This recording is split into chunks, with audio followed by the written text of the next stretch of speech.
হে বন্ধুরা, এখানে প্রতিদিন অনেক পর্যটক আসে ঘোরার জন্য।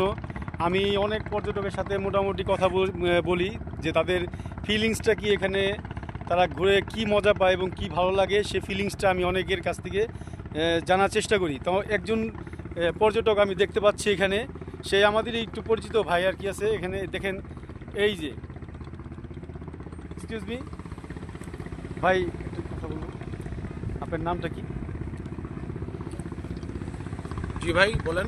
আপনার নামটা? আমার নাম রাজীব মণ্ডল।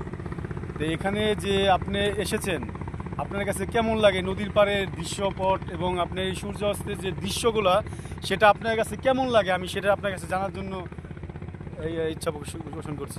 বলেন আপনার কাছে কেমন লাগতেছে? আমার কাছে তো ভালোই লাগে, কিন্তু আপনার কাছে কেমন লাগে সেটা একটু আপনার দর্শকদের বলবেন।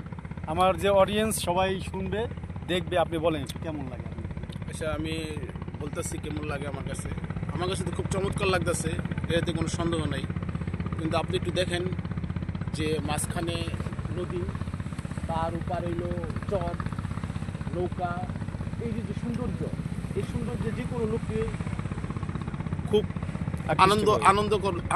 আনন্দ দিবে এবং আকৃষ্ট করে। ঠিক আছে, যাই এই মানে সবার কি কাছেই ভালো লাগে এই জিনিসটা। এখানে আপনি বলতে চাচ্ছেন যে এই জিনিসটা সবার কাছেই ভালো লাগে। আমি আপনাদের উদ্দেশ্যে বলতে চাই, আপনারা যারা এখনো এখানে আসেননি, তারা একবারের জন্য হলো আসেন। আমাদের এই লোজন থানা মেদিনীমন্ডল ইউনিয়নের পাশে, এটা মাওয়া, গ্রামটার নাম হলো মাওয়া। তো এখানে এসে আপনারা একটু এই সৌন্দর্যটা নিজ চোখে দেখে যান এবং এই সৌন্দর্যের পরিবেশটা উপভোগ করে যান। আপনাদের আমি 100% গ্যারান্টি দিচ্ছি, আপনারা নিরাশ হবেন না, আপনাদের সকলেরই খুব ভালো লাগবে। ধন্যবাদ আপনাকে ভাই।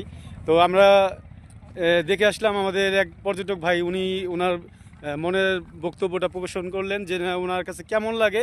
তো ওনার কাছে সব কিছু মিলিয়ে খুবই ভালো লেগেছে। তো আমি আপনাদের বলতে চাই, সবাই আসবেন, দেখে যাবেন আমাদের এই মাওয়া, যে চৌরাস্তা থেকে হাতের ডান দিকে আপনার পুরাতন ফেরিঘাট সংলগ্ন এই পদ্মা ঘাটের এই যে দৃশ্যপট খুব সুন্দর লাগবে আপনাদের কাছে। তো বন্ধুরা সবাই ভালো থাকবেন, টাটা, আসি।